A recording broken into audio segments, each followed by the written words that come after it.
Welcome to Restraint and Seclusion for Special Education 619. My name is Kaya. I'm from New Hampshire. I currently work in ABA therapy as a behavior tech in both in-home and client clinic settings. Hello, everyone. My name is Edmund. I am a fourth semester graduate student at Ball State University. I currently work as an RBT for the past year. I do in clinic and also in home, and I deliver ABA therapy to children with autism. Hi, I'm Kristen. I'm from Baltimore, Maryland. I work in a non-public school as an assistant teacher. I'm also an in-home RBT, and I do case management as well. Hello, my name is Hannah, and I currently live in Madrid, Spain, working as an English teacher. Hi everyone, my name is Blair. I live on Maui. I work as an RBT in the home, clinical, and school settings. So we're here today to talk about the issues of restraint and seclusion for people with autism and other disabilities. We're also here to talk about the pros and cons of both restraint and seclusion. Some individuals with disabilities, including autism, they experience aggressive behaviors that often cause injuries to themselves or others, such as staff, parents, peers, or anybody that may just happen to be around at the time. Because of this, the behaviors can occur anywhere. They can occur in a library, they can occur in a store, in a school. They can occur at home or sporting events, doctors' offices, which puts many people at risk. But often the most people at risk are the ones that engage in the behavior. They're risking, because of their uncontrollability, they're risking themselves as well as they're putting themselves in possibly dangerous situations, making themselves vulnerable to being restrained or to being secluded. So first, we're going to talk about what restraint is, just so we all have a background of it. So to restrain somebody involves preventing the individual from doing or exhibiting or expressing something in a limiting restriction or keeping their body under your control. This means that the individual is not able to move about at their own free will. There are many types of restraining, and they include mechanical, physical, or chemical restraint. Although restraints vary on the location and necessity, tapes, ropes, weights, weighted blankets, they can all be used as mechanical restraints. Mechanical restraints such as handcuffs are universally used in law enforcement, and restraints such as straitjackets and straps have been used in medical and health facilities. You can see here on Snora's page, there's a slide of a restraining chair that can be used in a health facility. Mechanical restraints such as tape, straps, and tie downs have a wide variety of other devices have also been used in education settings to control student behavior. So this can be in clinics, this can be in schools. A physical restraint is defined as any method of one or more people restricting another person's physical freedom or movement, physical activity, or normal access to their own body. Physical restraint can include temporary holding of someone's wrists, arms, or their legs, as well as holding their entire body down. Depending on the size of the individual, if they're an adult, they may require multiple people to restrain them. If it's a young child, 2 or 3-year-old, you only really need one person to restrain them. This type of restraint uses, another type of restraint uses chemical restraint, so such as medication to control a person's behavior.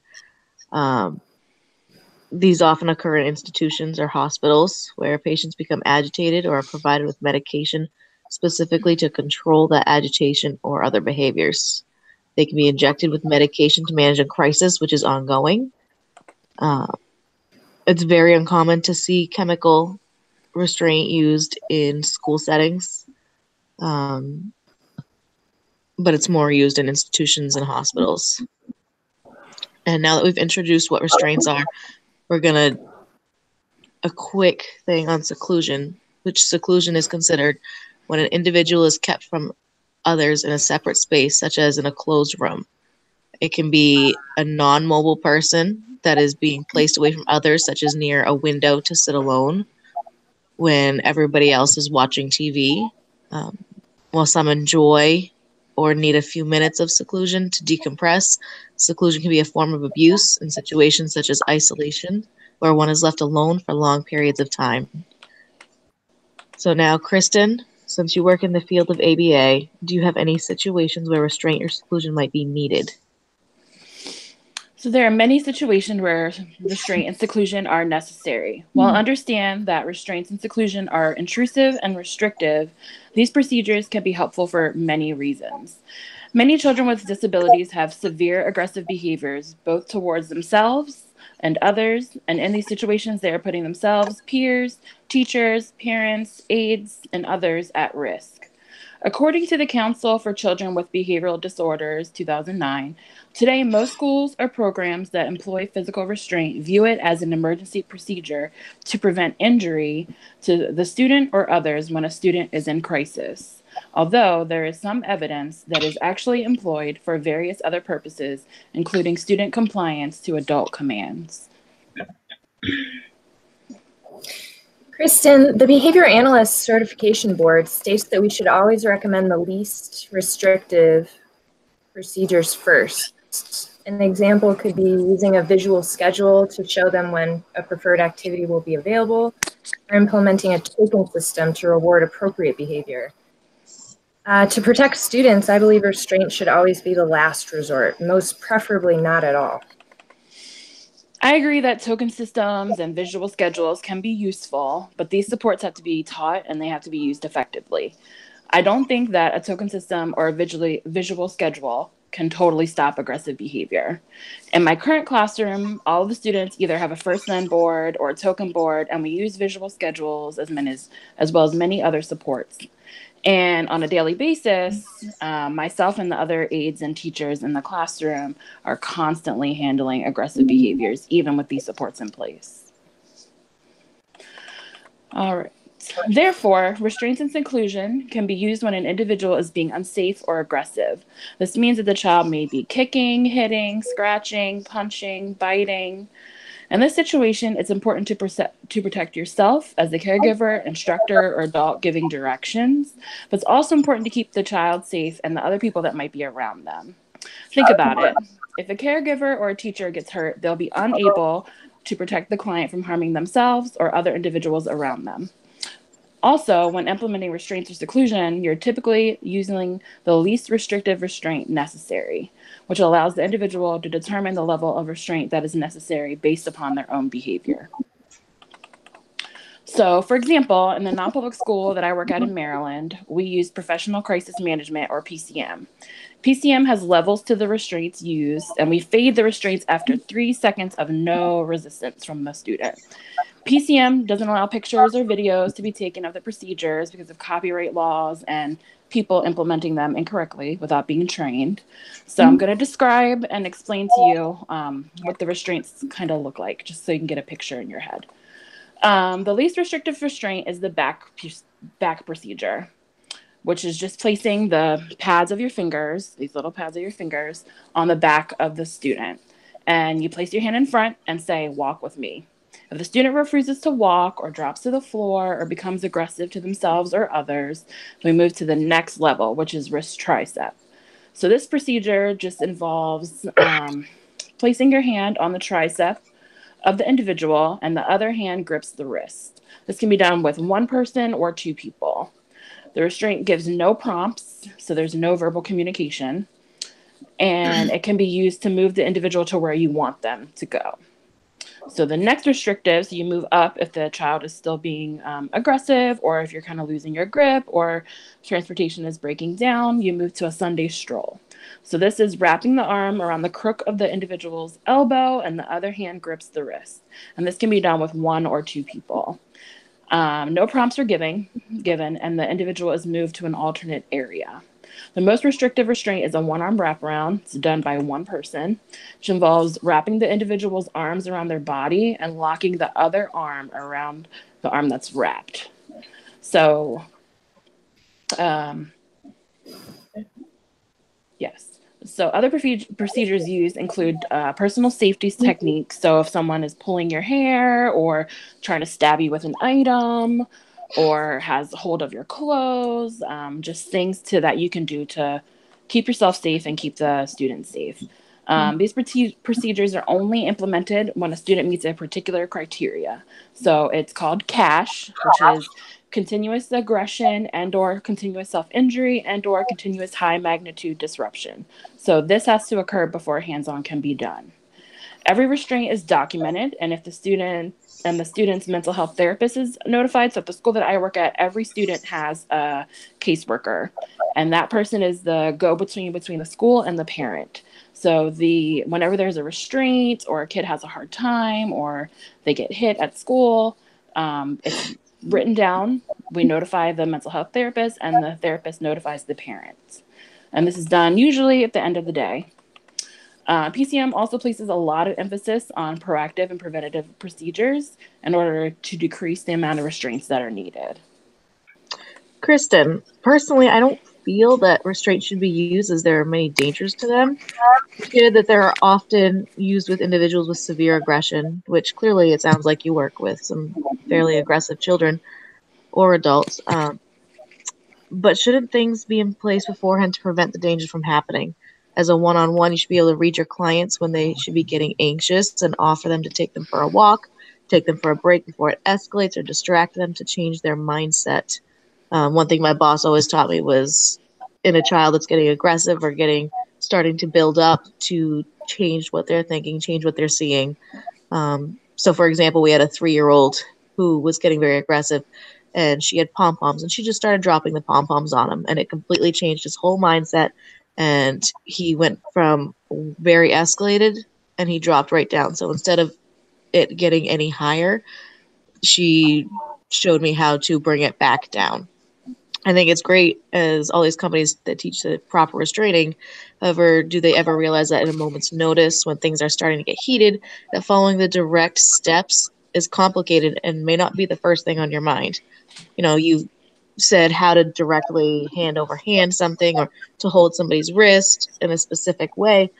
But in the heat of the moment when somebody's stabbing somebody else with a pencil, is that your first reaction to do it a specific way, or is it your first reaction to just remove the individual? I agree, we should be prepared for situations so that we can offer, the tools necessary. But I think that coping skills, breaks, things like that should be in place first. I agree with that. I mean, I think there's often lots of other things in place, and a one-to-one can monitor students and clients. But lots of kids don't have an aide. In the classroom that I work in, we have 8 kids and only 3 of them have an aide. So that's 5 kids without one. And, these kids are in non-public placement for a reason. So a lot of the time they have a lot of behavioral difficulties as well. They can still be aggressive, but a lot of the time when kids come to non-public placement, the county that they came from takes away the aid because they feel like the things that are put in place by the school could maybe handle that child's behavior. So kids are taught coping strategies, but it takes a while. It doesn't just start the first time, and it's also a lot of trial and error. And there's a lot of kids who are upset, and you offer the break, and they won't go. And it just goes from there. You can't force them to take a break. You can't force them to leave the room and go for a walk. So then what do you do? In a perfect world, someone would be monitoring every student or every client and be super proactive, but it's just not always possible.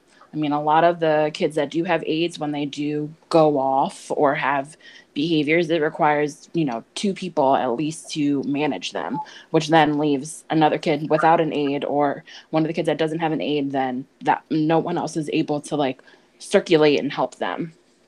So PCM emphasizes proactive procedures, because if there's an emphasis on prevention, then you'll use restraint less. But sometimes behaviors are really unpredictable, and you can't always stop aggressive behaviors from happening. Thanks for that, Kaya. So furthermore, restraints and seclusion are necessary because services are not always given in a one-on-one environment. So when working in a classroom or a group setting, Other peers and adults are around. In a classroom, there's many other children. It can be unsafe to remain hands-off with an aggressive or destructive child when there's innocent bystanders around.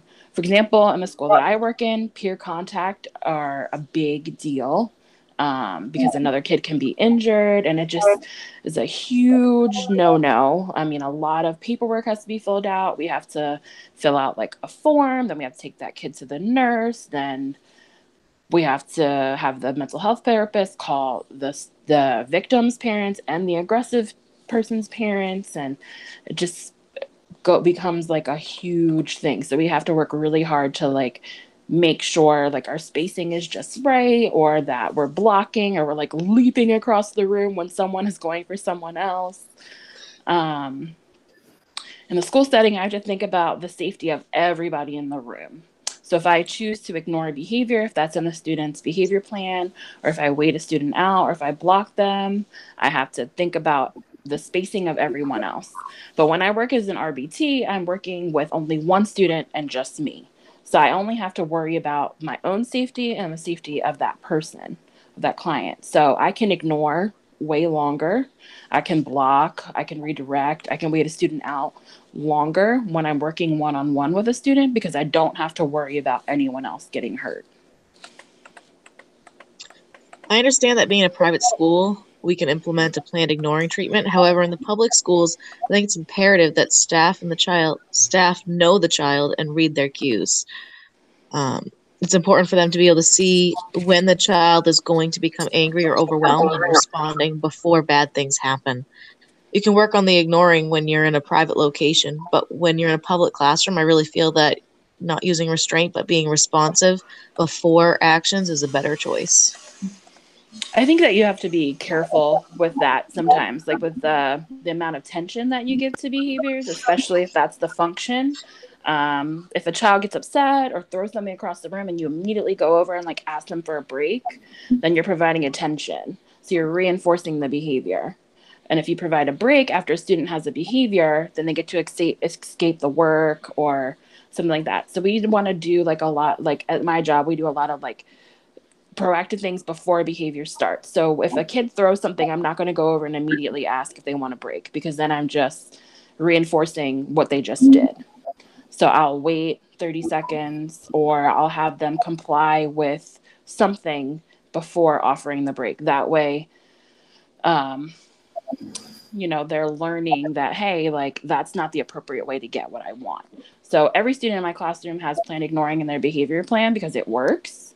Even in the school environment, we only ignore, of course, non-aggressive behaviors like calling out, getting out of your area, screaming, occasionally throwing things, as long as it's not like a heavy item.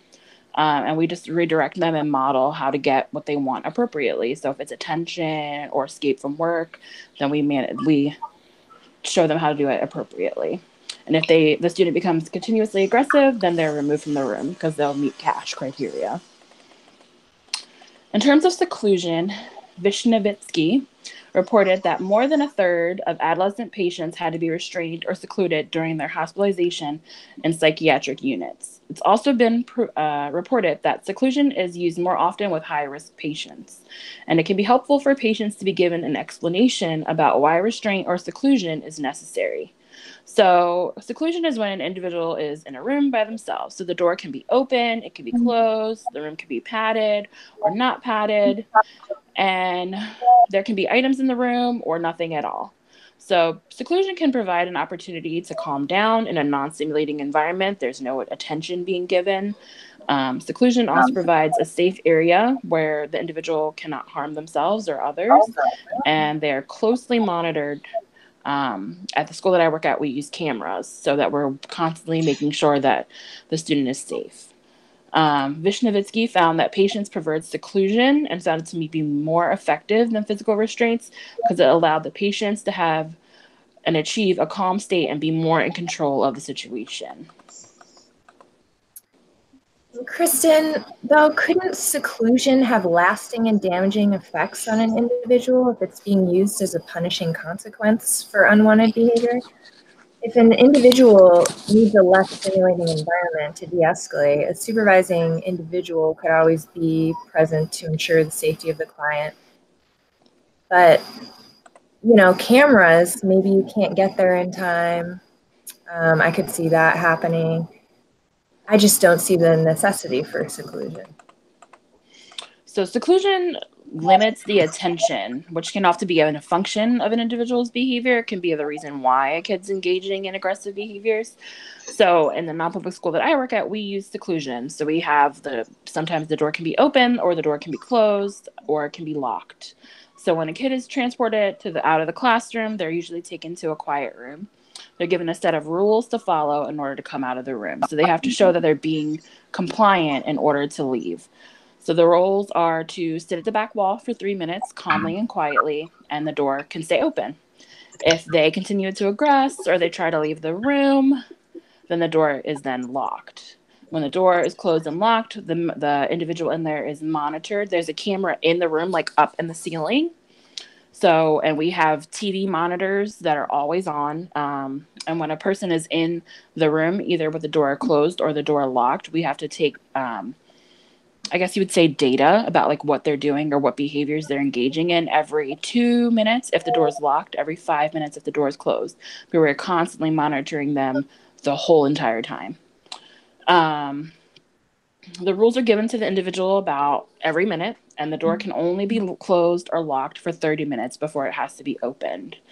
The individual's trying to hurt themselves or banging their head, the staff go in and remove them to a padded room. If they still are engaging in that, we might go in and hold them until they calm. When the individual complies and sits quietly and calmly, then the person working with them will process with them about their behavior, like why they were sent there, what happened, what they could do next time. But we only do that if the individual is able. Obviously, we're not going to do that with a nonverbal child. If the individual is able, the staff person asks what happened, why they had to be removed. And then they might complete some work before they come back to class so that they can show that they can follow directions and be safe before going back into the classroom where other people are. So this is done just to make sure that we know what the antecedent to the behavior is. So a lot of the time the kid can tell us, like, I wanted to take a turn, so that's why I got upset. And that we can just know for next time that we need to go over and be like, hey, like, your turn's coming. Like, I like how you're sitting with a calm body. That way we just know for next time, like, this is a trigger for them. And it helps us too to shape the behavior so the students understand what happens when they engage in aggressive or disruptive behaviors again. So Hannah, can you tell us a little bit more about restraint and seclusion? Yeah, so furthermore, the Council for Children with Behavioral Disorders said, although data about the extent or circumstances of the use of physical restraint procedures in schools at the present time is not available, most believe that the use of these procedures in schools has increased as more students with difficult or severe behavioral needs are being served in the general education system and in the classes. So overall, unfortunately, there's a lack of specialized support professionals in schools. The limited training of teachers and school staff for handling these intensive behavioral challenges has led to a lot of difficulties in the classroom and potential dangerous situations for all students involved. The teachers and staff are just unable to provide the behavioral needs that are needed to deter the challenging behavior that's occurring. They simply just don't have the time or the professional knowledge to do so. Therefore, when severe challenging behavior occurs, restraints and seclusion can potentially be used to teach these students what behaviors are acceptable and unacceptable in the classroom, and also protect the students and other individuals in the classroom. Anna, when I hear what you're saying, I'm asking myself, isn't it possible that physically restraining an individual could also be teaching them the behavior, like modeling, so to speak? It's possible that if a student is physically restrained at school, which is typically an unwanted and stressful occurrence for the student, he may go home and try it on his little brother or, you know, someone smaller than him at school. I work with several clients who act things out that happen to them in different environments as a means of processing it. I think that could be a possibility, Blair, but I haven't really run into that as an issue. And I mean, I've worked in a school for almost 7 years. Typically, the restraint or seclusion is used in response to aggressive behaviors. Of course, many students don't like restraint or seclusion because, like you said, it's unwanted and it can be stressful. So then the student does not engage in aggressive behaviors because they don't like the consequences of their behavior. So I think that's kind of what Hannah means when she says that restraint and seclusion can be used to teach acceptable and unacceptable behaviors. Yeah, and currently there's 50 million children enrolled in only 99,000 public schools in the U.S., and the enrollment rates just continue to grow each year. School staff and teachers are overwhelmed by the number of students, and they don't have enough time to tend to each individual in each class. That is one of the reasons why specifically seclusion can be so useful. It allows children with behavioral difficulties to go to a room, calm down in a non-stimulating area that's safe for them to de-escalate in. And this is an easy process for teachers to accomplish on their own, as long as they have an available room that can be turned into a safe place. It allows teachers to focus on other students while the other child decompresses in that adjacent room. And in addition, it protects the students in the class and does not continue to distract them from their classwork while the other child is having behavioral difficulties. So overall, the inclusion of the individuals with significant emotional and or behavioral needs in the school setting is really important. Providing the children with the opportunity to live closer to a typical lifestyle can be accomplished, but it is definitely a difficult task with the limited school resources. However, using restraints and seclusion can keep all the students safe, even with the limited resources. Wow, ladies, thank you for such great information on the pros of using restraints with disabilities. It seems as though the use of restraints can be especially useful when there's a room full of other clients or students that could be potentially injured by someone's inappropriate behaviors. When children or clients come to harm themselves or others, physical restraint is necessary to keep all those involved safe. But does anybody have any reasons as to why they shouldn't be used? Yes. So the use of restraints and seclusions are widely used in mental health facilities, schools, and clinics. According to the Mental Health America, seclusion and restraints have no therapeutic value and cause physical and emotional harm to people they are inflicted upon. There have even been causes of death. Although this form of consequences causes emotional distress to the people it is used with, some may believe that it is the safest alternative to dealing with aggressive behavior. According to the U.S. Department of Education, restraints and seclusion should not be used except when necessary to protect children or others from imminent dangers or serious physical harm. So unless the individual is posing severe danger to themselves or others, restraints and seclusion should not be used. And not all restraints and seclusions are temporary. Some of them last for hours. According to CPI, restraints can last for seconds, minutes, or hours. Although physical restraints are supposed to be used as temporary measures, restraints are used until the client has regained control of their own behavior and is no longer in danger themselves.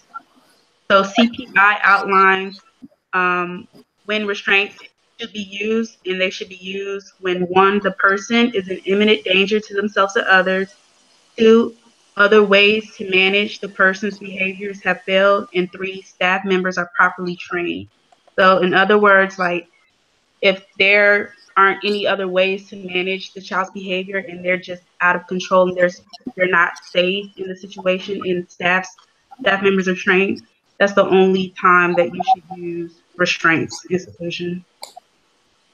I agree, Sonora, that restraint should only be used when absolutely necessary in times of continuous aggression that's harmful to self or to other individuals.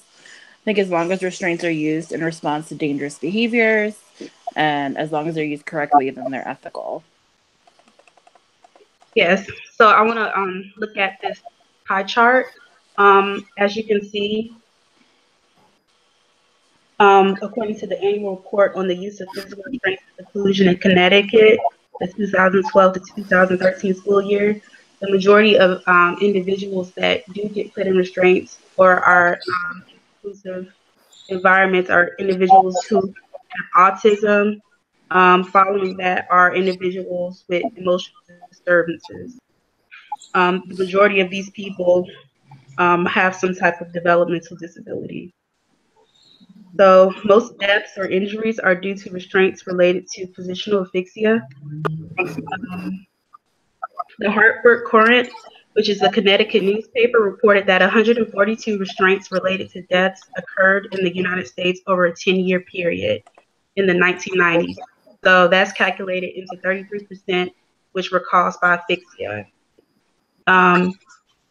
If you look at this visual, you can see that high-risk conditions for restraint-related positional asphyxia are caused by individuals who are put in a prone position. So when people are put on their stomach, this type of position, it interferes with breathing, and pretty much it causes the diaphragm to not be able to constrict, and then breathing is seriously restricted. And then, Sonora, yes. sorry to interrupt, but don't you think that if somebody was well trained, they would see that somebody is not only becoming more distressed, but actually suffocating because of their restraint? I mean, what do you do? How do you accidentally kill somebody by restraining them? So, yes. So in many cases, staff members who put individuals in restraints, they're not trained. So it depends on facility or school system funding if they properly train faculty members on the use of restraints. But I know in the facility where I work, we're trained to not use the prone positions, but we're also trained to look at the signs on the individual's face. If they seem calm, then that's when we release them from their restraint. Okay. So just to note out some incidences where restraints were misproperly used. One incident occurred where a towel was wrapped around the mouth of a 16-year-old. And another incident occurred where a 15-year-old girl was being wrestled to the ground for not giving up a family photo. So the nationwide trail of death leads from a 6-year-old boy in California to a 45-year-old mother of 4 in Utah. In many cases, consent was not given, and the restraint involved people with developmental disabilities that could not advocate for themselves. So many of the staff members that worked in these facilities were not properly trained in restraints. And in many cases, they're not punished when incidents like this happen. So it seems like the reason why restraints are so frowned upon in the public is because these staff members are not trained and they're doing the protocol of the restraints so wrong. So is the problem with the restraints solely on the staff members that are doing these restraints, or are there other reasons why restraints are so detrimental?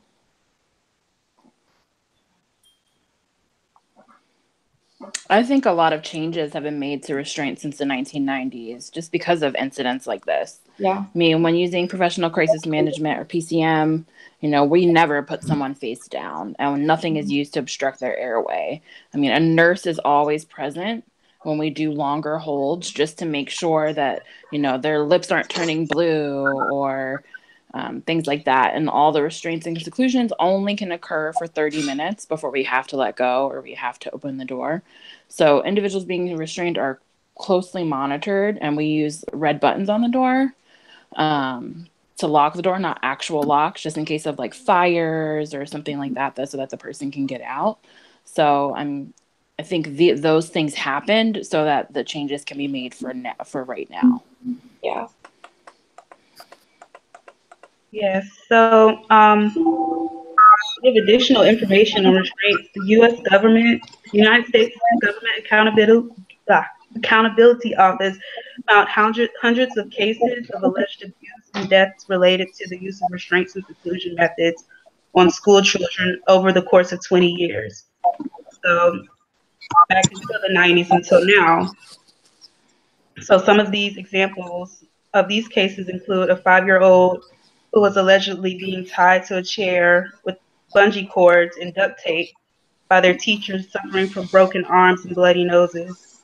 Another case is a 4-year-old female, 4 years old, with cerebral palsy and autism, being restrained in a wooden chair with leather straps for being uncooperative. And this individual, she suffered bruising and post-traumatic stress disorder following the incident. So the United States Government of Accountability Office, they listed several cases, and I will briefly go over each one. So one is a 14-year-old male diagnosed with post-traumatic stress disorder in Texas public schools. The incident occurred where a 230-pound teacher placed a 129-pound child face down on the floor and laid on top of him because he did not stay seated in the class, causing death. The next case was a 4-year-old female who was born with cerebral palsy and also autism. As I mentioned before, this happened in West Virginia public school. The child suffered bruising and post-traumatic stress disorder after the teacher restrained her in a wooden chair with leather straps. Another case included 5 victims, ages 6 and 7, in Florida public school. A volunteer teacher aide who was on probation gagged and duct taped children for misbehaving. Wow. The fourth case includes a 9-year-old male diagnosed with a learning disability in New York public schools. The parents allowed schools to use timeout rooms only as a last resort, but schools put the child in a room repeatedly for hours at a time for offenses such as whistling, slouching, and hand waving. The mother reported that the room smelled like urine and the child's hands became blistered while trying to escape. So these aren't isolated events. These events happen all over the United States, in public schools, facilities, private schools, everywhere. So in a document by the U.S. Senate's Health, Education, Labor, and Pensions Committee, there are certain commonalities that were found when individuals were harmed or killed by the use of restraints or seclusion. So families were often not informed of seclusion and restraints being used on their children. In fact, when parents are told or discover their children have been subjected to these practices, it is often explained why they have seen changes in their child's temperament, behavior, or learning. So that proves that it does cause psychological harm. So many families had difficulties obtaining information or documentation from schools about the frequency, intensity, and duration of the practices. And lastly, current laws and regulations often prevent families from successfully recovering on behalf of their children, even in cases of clear abuse. So many families resort in changing schools due to the Individuals with Disabilities Education Act. So unlike the use of seclusion and restraints in juvenile justice facilities and mental health facilities, there is currently no federal law or regulation specifically addressing the use of restraints and seclusion in schools. Excuse me, Laura. I just wanted to interrupt again real quick. What you just said is that there are no federal laws or regulations addressing the restraint and seclusions in nation schools. So this means that any teacher can go and just restrain a child for no reason. I mean, obviously, hopefully the teacher would have a reason, but there's no rule that says they can't. and there's no rule that says they can. So, I mean, do you have any opinions on that? That sounds a little, it sounds like our school systems need to add something in there to protect the children. Yes, so with IDEA, which is the Individuals with Disabilities Education Act, it requires that children with disabilities receive a free, appropriate public education in the least restrictive environment, but the nation's federal laws don't regulate the use of seclusion. So there's loopholes within the law that justify teachers putting children into restraints. So although the IDEA, Individuals with Disabilities Education Act, says that, least restrictive procedures must be used, teachers feel they have a way to get around it. I also want to include that IDEA advocates for the use of positive behavior intervention and support, so school-wide positive behavior support. Some states require that restraints and seclusion be included in students' IEPs, but the U.S. Department of Education outlined that seclusion restraints should not be used as a means of coercion or retaliation, so therefore it shouldn't be used in an IEP. So just to wrap this up, restraints and seclusions are a violation of human rights, in my opinion. It allows innocent victims to be held against their wills, and also it poses high risk for injury or death. It's just too big of a risk to be used anywhere. So many advocacy groups are working towards the ban of restraints, especially in schools and mental health facilities. So when presenting all of the data that I've presented to you, can you really ask yourself, how safe are restraints really? So, Nora, I think in the past, documentation might have been a problem. I mean, I can't speak for every school in every state, but at my job, we're very detailed with restraints. I mean, there's a lot of paperwork that has to be filled out for every restraint, every seclusion that's used. We have to describe the antecedent. I mean, what happened before, what behaviors occurred, what the child did for a reasoning for restraining, and what restraint was used and how long. And how long the student was out of programming or in the resource area or out of the classroom. The parents have to sign paperwork consenting to the child being able to be restrained, and the parents are shown what the restraints look like, why they're put in place, and they have to give consent before their student can enroll at the school that I work at. I don't think that restraints have to be included in an IEP, but a student might have behavior or self-management goals written in their IEP. So typically a behavioral associate or someone that deals with their behaviors or accesses the data might discuss the student's behavior goals and present the data of restraints and seclusions to discuss current progress. Maybe they're accessing it less than they were before because of a new treatment or a new token board that was introduced. And then any changes to the behavior plan can be used to work on those behavior and self-management goals. Yeah, and I feel like a lot of the time people always say that the student was an innocent victim and they didn't warrant that restraint. But what is that based on? Is it based on the antecedent and the behavior that occurred before the consequence? I mean, for example, they had challenging behavior, but it wasn't that severe that it warranted a restraint. There's just so many what ifs, and that makes it really difficult. I agree, Hannah. This is a lot of great information about the dangers of restraint and seclusion. Although, Kristen, you had some great responses as to why restraint and seclusion should be used. Sonora, you also had brought up some great points. Blair, what does the Behavior Analyst Certification Board have to say about restraint and seclusion?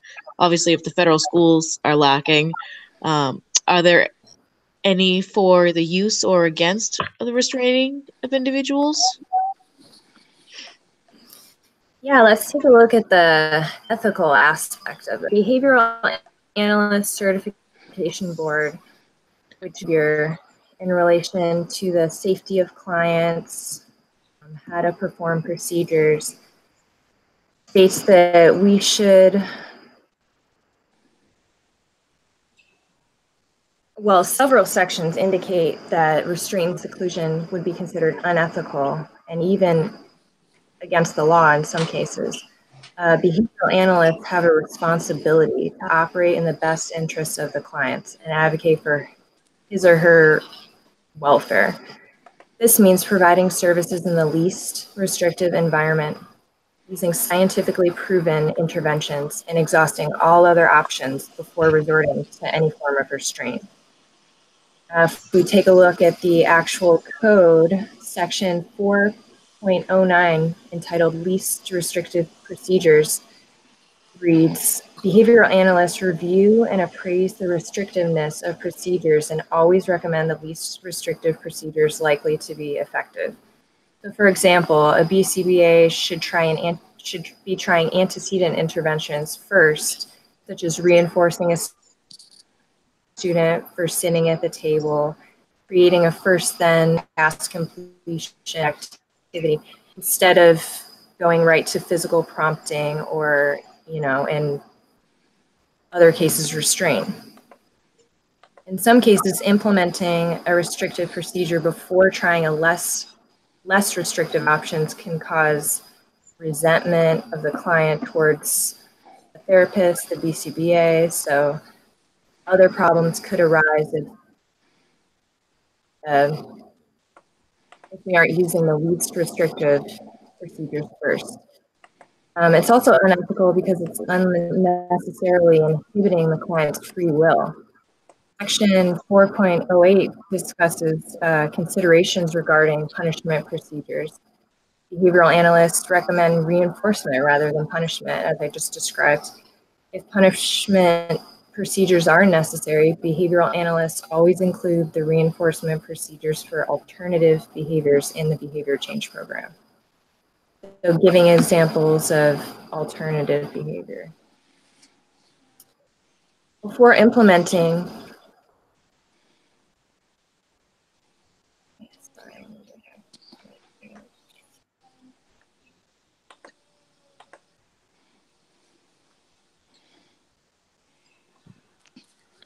punishment-based procedures,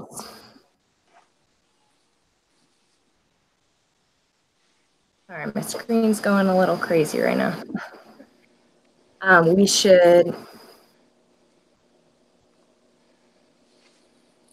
sorry guys, my thing is like scrolling up and down and I'm not touching it, so I'm like losing my place.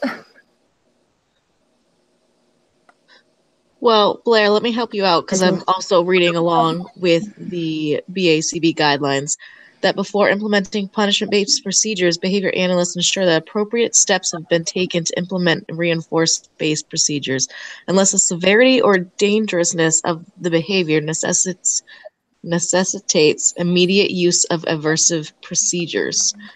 So, for example, if we're trying to decrease the behavior of a student in shouting out, a teacher should try differential reinforcement for other behaviors, such as raising a hand or posting a visual, help please, before using punishment procedures such as timeout or losing access to a recess.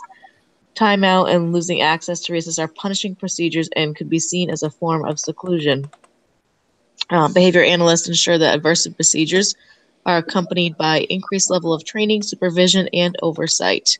So if we decide to go hands-on with a client, we must ensure that implementing the procedure have been properly trained and the client's behavior is constantly monitored for change.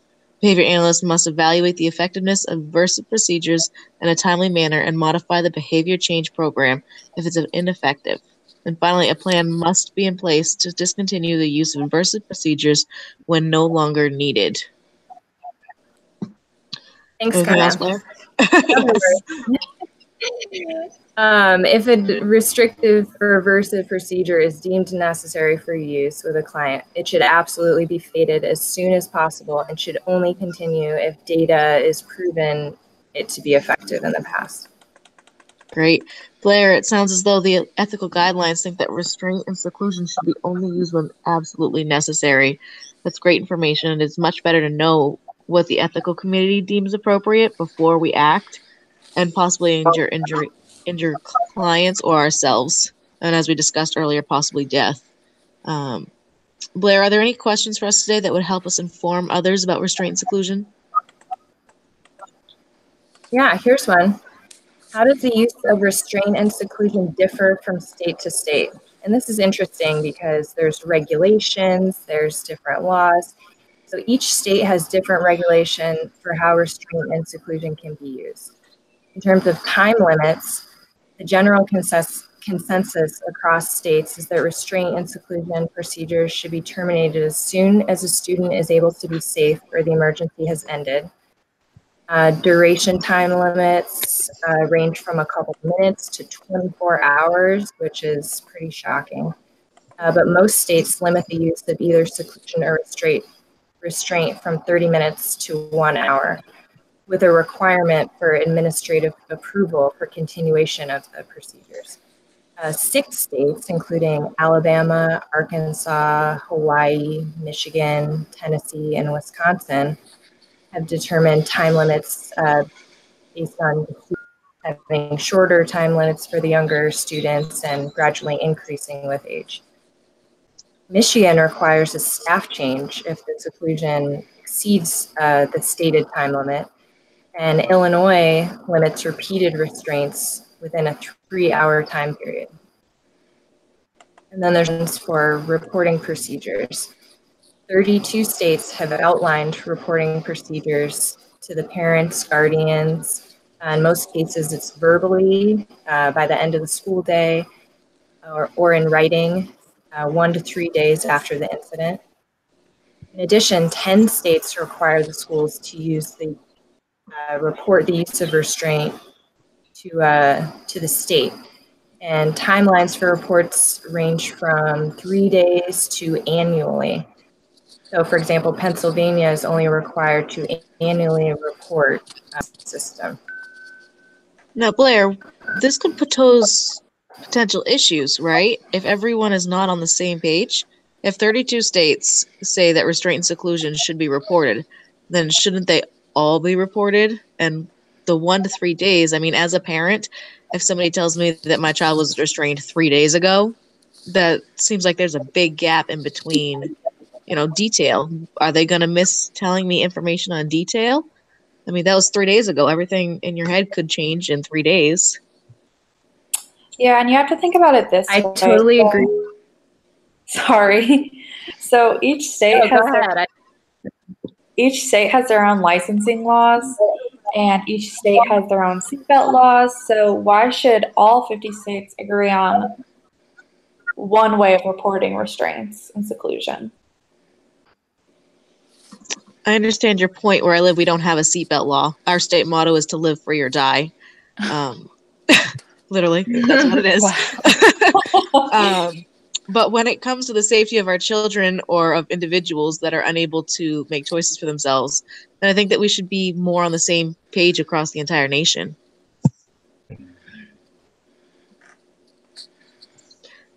I agree with you, Kaya. It's pretty shocking to see the differences between states. And here's another question. Is there any evidence-based alternatives for restraint and seclusion? So obviously we're wanting to use the most effective evidence-based treatments always.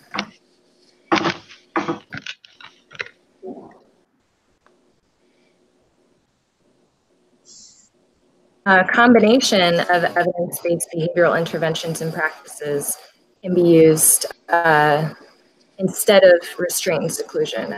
Central among these, pardon me, is the comprehensive use of academic, mental health, and behavioral assessments. So if we're not assessing the child correctly in the first place, we're more likely to use unnecessary restraints and seclusions.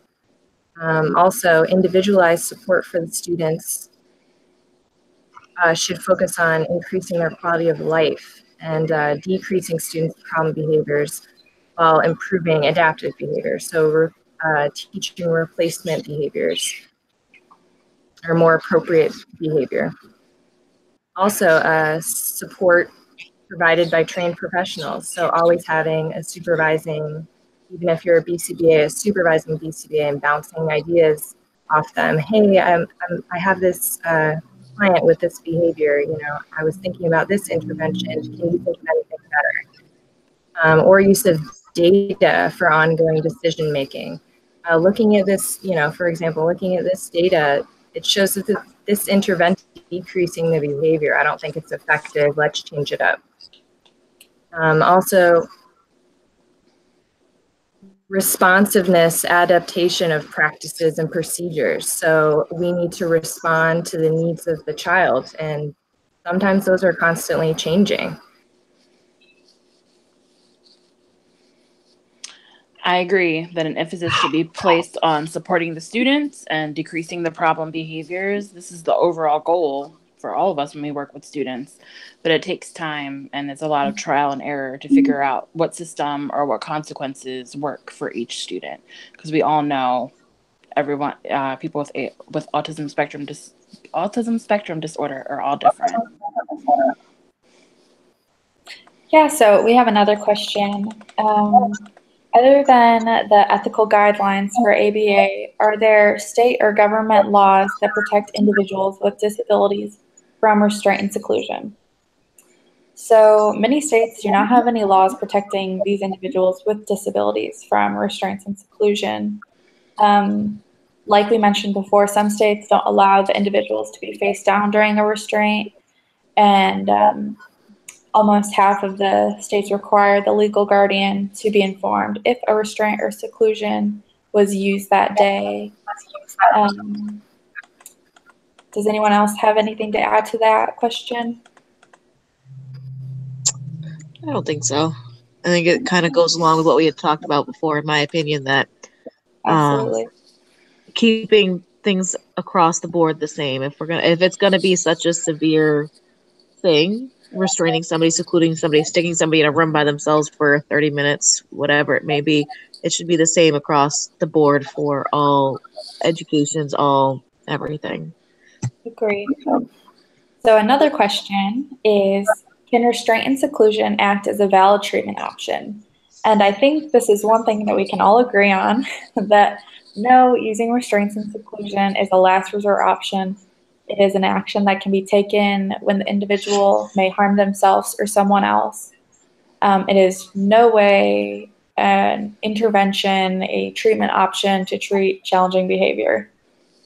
I agree. I don't think restraint and seclusion should be listed as a treatment. In many behavior plans, it's listed as a reactive strategy that can be used in response to behaviors.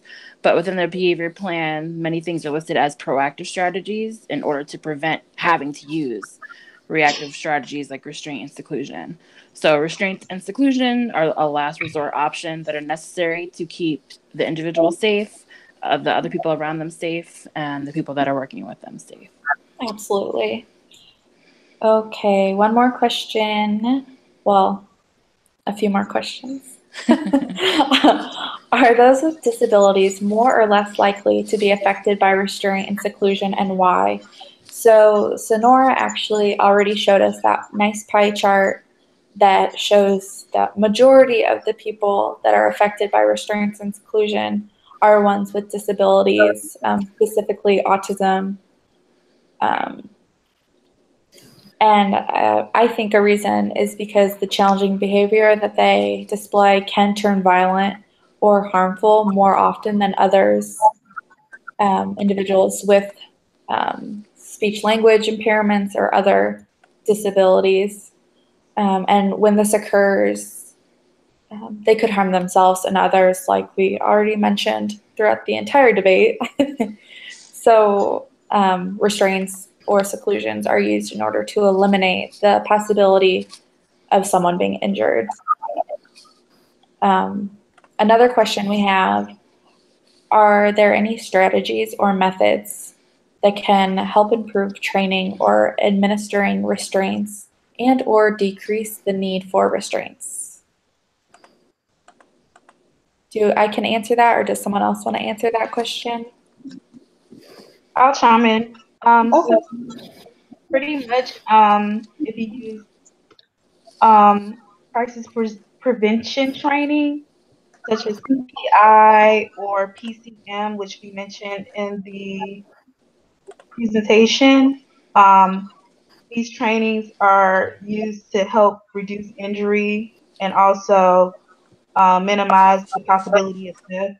Um, by using these type of prevention strategies, they help to effectively train professionals on how to give restraints and also how to protect themselves and the client that they're restraining.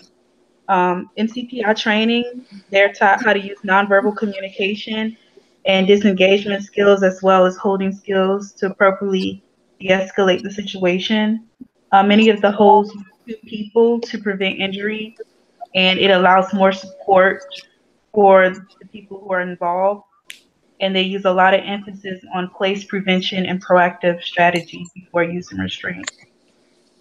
And PCM uses natural body positioning holds so that the individual isn't placed in uncomfortable or hurtful restraints. And PCM teaches that subtle changes in the environment, like the person that's working with the student, or the place where the student is working, or the proximity of other children or adults, can affect the individual. And subtle changes of this person, this place, or the proximity can make a difference in the child's behavior. So we have one more question to answer, and that is the use of restraints or seclusion vary from setting to setting. For example, in Indiana, mechanical restraints are not recommended to be used for people in adult services. Is it ethical to use this as a way to address behavior if it is not something that can be used across various settings? And what happens if a child has a mechanical restraint in one setting, but then moves to a new setting where that type of restraint is no longer allowed? So what we've already discussed, the least amount of restraint possible is best for each situation. Therefore, the same type of restraint may not be used depending on the type of situation. You would not use a full mechanical restraint on somebody that only slapped you and is using verbal outbursts. But if that same person a few hours later decides to try and stab you with a pencil and is kicking, hitting, and throwing tables, then the mechanical restraint might be needed.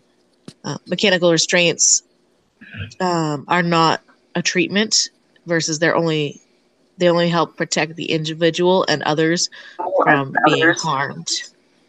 I think it's important to remain consistent. Many children with autism spectrum disorders thrive on schedules and clear expectations. So if a child is used to a response of mechanical restraints to calm down or keep themselves safe, and the restraint usage is changed, this can be upsetting. And then they have to relearn or find a new way to calm down when agitated or aggressive. I think we work really hard to generalize behaviors, interventions, coping skills, etc. across locations. And it can be difficult to change these generalizations and effectively start over when a new intervention is introduced. Now, Kristen, you had said that when a restraint is changed, it can upset, and it can upset an individual. But should the restraint be used? That sounds like the restraint is being more so required, or like the individual needs that restraint, that they're looking for it. Should the individual be taught, in other words, how to ask for something instead, like I need a hug or I need a squeeze or I need something else? Because the way you explain it, it sounds like they're using that behavior in order to be restrained, and when that restraint isn't the same use, they're not feeling the same. You know what I mean? Yeah, I mean, I think for sure, definitely other things need to be taught, but I think kids get used to, if I do this, this is what's going to happen. So if you change that and then they're like, oh man, like, okay, now I was expecting this and now this is happening. It's just a different, like we like schedules and we like visual supports, and a kid to know, like, if I want to throw something across the room or punch someone else, this is what's going to happen. And then we switch it up. They have to like relearn what the consequences are for their behavior, is more what I was trying to say. Yeah, I completely agree with you, Kristen. Like, for example, if a student flips a desk in one classroom and gets restrained, but goes to another classroom with a different teacher and flips a table and isn't restrained, or nothing is there's no consequence. And that'll show, okay, well, in that classroom, I can do whatever I want, and there's no consequence. So keeping it consistent across all classrooms, all settings is key. Yes. That's great, guys. So now that we've reviewed both pros and cons to the use of restraint and seclusion with individuals diagnosed with disabilities and especially autism, it is fair to say that each side has a good argument as to why it is important and useful. I would like to say thank you for joining us today in hopes that we provided everyone with some useful tactics as to working with individuals with disabilities, and to have a great night. Thanks.